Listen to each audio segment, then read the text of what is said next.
हाँ जी तो welcome back Hasan live TV ते गुड मॉर्निंग जी। हसन लाइव टीवी ਨੂੰ ਸਬਸਕ੍ਰਾਈਬ ਨਹੀਂ ਕੀਤਾ YouTube ਤੇ ਸਬਸਕ੍ਰਾਈਬ ਕਰੋ। ਲਓ ਜੀ ਹਰ ਇੱਕ ਆਮ ਤੋਂ ਲੈ ਕੇ ਖਾਸ ਬੰਦੇ ਤੱਕ ਚੀਕਾਂ ਨਿਕਲਣ ਡਈਆਂ ਨੇ ਲਾਕਡਾਊਨ ਦੀ ਵਜ੍ਹਾ ਤੋਂ। ਸਾਡੇ ਦੋਸਤ ਨੇ ਜਿਹੜੇ ਮਾਰਕੀਟ ਦੇ ਵਿੱਚ ਬੈਠੇ ਨੇ, ਮੋਬਾਈਲਾਂ ਦੀ ਸ਼ਾਪ ਵਾਲੇ, ਡੇਅਰੀ ਦੀ ਸ਼ਾਪ ਵਾਲੇ, ਉਸ ਤੋਂ ਬਾਅਦ ਰੈਸਟੋਰੈਂਟ ਵਾਲੇ, ਸਾਰਿਆਂ ਦੀ ਭਾਜੀ ਜਿਹੜੀ ਸਿੱਧੀ ਗੱਲ ਚੀਕਾਂ ਪਿਆ ਨਿਕਲਦੀਆਂ ਨੇ कि लाकडाउन खत्म नहीं पिया हुंदा है। ਜਿਹੜੀਆਂ 8 ਵਜੇ 10 ਵਜੇ ਜਿਹੜੀਆਂ ਦੁਕਾਨਾਂ ਬੰਦ ਹੁੰਦੀਆਂ ਨੇ ਪਈਆਂ ਉਹਦੀ ਵਜ੍ਹਾ ਤੋਂ ਚੰਗਾ ਭਲਾ ਨੁਕਸਾਨ ਹੋਣ ਡਿਆ ਵੇ।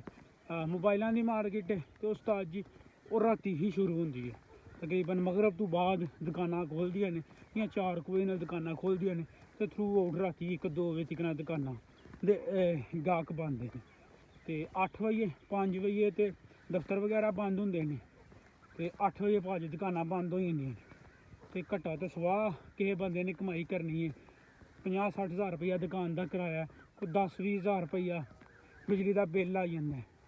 ਤੇ ਮੇਰੀ ਵੀ ਘੁੰਮਤ ਅੱਗੇ ਅਪੀਲ ਕਿ ਲਾਕਡਾਊਨ ਜਿਹੜਾ ਉਹਨੂੰ ਖਤਮ ਕੀਤਾ ਜਾਏ। ਪੈਟਰੋਲ ਐਡਾ ਮਹਿੰਗਾ ਤੁਸੀਂ ਦੇਣ ਜੂ ਡੇ ਹੋ ਤੇ ਬਾਕੀ ਅੱਗੋਂ ਜਿਹੜੀ ਆਵਾਮ ਹੈ ਉਹਨੂੰ ਸਹੂਲਤ ਦੇਣੀ ਸ਼ੁਰੂ ਕਰ ਦਿਓ। ਹੁੰਦਾ ਤਾਂ ਕੁਛ ਨਹੀਂ, ਆਪਣੀਆਂ ਤੁਹਾਡੀਆਂ ਯਾਸ਼ੀਆਂ ਮੁੱਕਦੀਆਂ ਕੋ ਨਹੀਂ ਹੈ ਤੇ ਤੁਸੀਂ ਭਾਜੀ ਆਮ ਗਰੀਬ ਨੂੰ ਫੁੱਲ ਝਕੜੇ ਆ। ਤੇ ਹੈ ਗੁੱਡ ਮਾਰਨਿੰਗ ਸੁਬਹ ਭਾਜੀ ਆਈਏ ਰਾਤ ਪਏ ਤਕਰੀਬਨ ਕੋਈ ਦਿਨ ਨਹੀਂ ਸਹੀ ਚੜਿਆ ਤੇ ਹੀ ਭਾਜੀ ਨਮਾਜ਼ ਪੜ੍ਹ ਕੇ ਤੇ ਅਸੀਂ ਜਿਹੜੇ ਨੇ ਉਹ ਆ ਗਏ ਆ ਸੈਰ ਕਰਨ ਵਾਸਤੇ।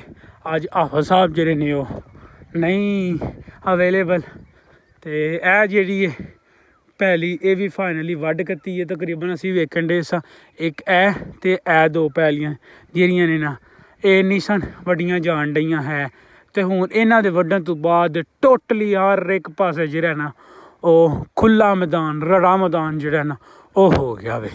ਤੇ ਜ਼ਰੂਰ ਦੱਸਿਓ ਕਿ ਲਾਕਡਾਊਨ ਖਤਮ ਹੋਣਾ ਚਾਹੀਦਾ ਲਾਜ਼ਮੀ, ਠੀਕ ਹੋ ਗਿਆ। ਆਪਣੀ ਕਮੈਂਟ ਦੇ ਵਿੱਚ ਜ਼ਰੂਰ ਰਾਏ ਦਿਓ ਤੇ ਦੂਸਰੇ ਨੰਬਰ 'ਤੇ ਤੁਹਾਡੇ ਪਾਸੇ ਮਾਰਕੀਟ ਦੇ ਵਿੱਚ ਗੰਦਮ ਦਾ ਕੀ ਰੇਟ ਚੱਲ ਰਿਹਾ ਵੇ, ਕਣਕ ਦਾ ਰੇਟ ਜਿਹੜਾ ਵੇ ਉਹ ਕੀ ਚੱਲ ਰਿਹਾ ਵੇ। ਸਾਡੇ ਪਾਸੇ ਜਿਹੜੀ ਕਣਕ ਦਾ ਰੇਟ ਉਹ ਵੇ 3500 ਤੋਂ ਲੈ ਕੇ ਤੇ 4000 ਦੇ ਦਰਮਿਆਨ ਚੱਲ ਰਿਹਾ ਵੇ ਤੇ ਤੁਸੀਂ ਥੱਲੇ ਕਮੈਂਟ ਬਾਕਸ ਦੇ ਵਿੱਚ ਜ਼ਰੂਰ ਦੱਸਿਓ।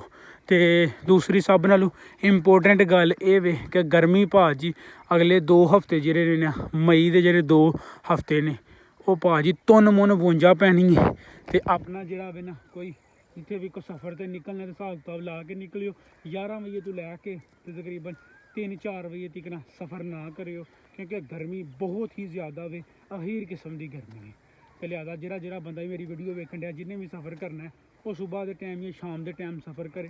ਦਿਨ ਦੇ ਟਾਈਮ ਭਾਜੀ ਹੀਰ ਕਿਸਮ ਦੀ ਤੋਨਾ ਪਾਟ ਗਰਮੀ ਪੈਣੀ ਹੈ ਇਸ ਟਾਈਮ। ਸੁਬਾਹ ਤੇ ਬੜਾ ਹੀ ਬਿਹਤਰੀਨ ਸ਼ਾਨਦਾਰ ਮੌਸਮ ਹੁੰਦਾ ਵੇ, ਬਟ ਜਿਉਂ ਸੂਰਜ ਨਿਕਲਣਾ ਵੇ ਤਿਉਂ ਭਾਜੀ ਗਰਮੀ ਜਿਹੜੀ ਉਹ ਅਖੀਰ ਕਰਾਣੀ ਹੈ। ਤੁਸੀਂ ਇਸ ਚੈਨਲ ਹਸਨ ਲਾਈਵ ਟੀਵੀ ਨੂੰ ਸਬਸਕ੍ਰਾਈਬ ਕਰ ਲਵੋ ਤੇ ਵੀਡੀਓ ਨੂੰ ਅੱਗੇ ਵੱਧ ਤੋਂ ਵੱਧ ਸ਼ੇਅਰ ਕਰੋ ਤਾਂ ਕਿ ਕਿਸੇ ਵੀ ਘੁੰਮਣ ਦੇ ਨੁਮਾਇੰਦੇ ਤੱਕ ਪਹੁੰਚੇ, ਉਹਦੀ ਗੈਰਤ ਜਾਗੇ ਤੇ ਕੋਈ ਆਵਾਮ ਤੇ ਜਿਹੜਾ ਨਾ ਉਹ ਕੁਛ ਨਾ ਕੁਛ ਭਾਜੀ ਆਪਣਾ ਸਹੂਲਤ ਦੇਵੇ। ਰੱਬ ਰਾਖਾ।